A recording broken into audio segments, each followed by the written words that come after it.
La crida de la directiva va fer fortuna. El Narcís Sala presentava ahir aquest magnífic aspecte per ajudar el Sant Andreu a superar l'eliminatòria contra l'Aro. Les primeres aproximacions força tímides, això sí, van ser de l'equip de La Rioja, però a mesura que passaven els minuts el Sant Andreu es va anar encomanant del ritme de la graderia. Al minut 42 Lanzarote ho prova amb aquest gran xut de falta. El gol, però, es va fer esperar fins a l'inici de la segona meitat, fins ben bé l'inici. Només passen 12 segons des del servei de centre fins que Lanzarote, molt atent, supera amb un toc suau de cap al porter Gorka i marca l'1-0. El gol va esperonar el Sant Andreu, que va tenir oportunitats de sobre per tornar a marcar. Al minut 55, Fran Piera es troba amb Gorka. I 10 minuts més tard són els centrals de l'Aro els que havien de treure la pilota quan ja entrava a la porteria.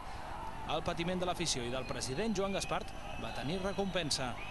En el cómputo general, al final, hemos sacado la eliminatoria adelante, que eso era lo que importaba, y bueno, viene un segundo tiempo además que yo creo que hemos llegado con demasiados apuros al final, pudiendo haber sentenciado en varias ocasiones, ¿no?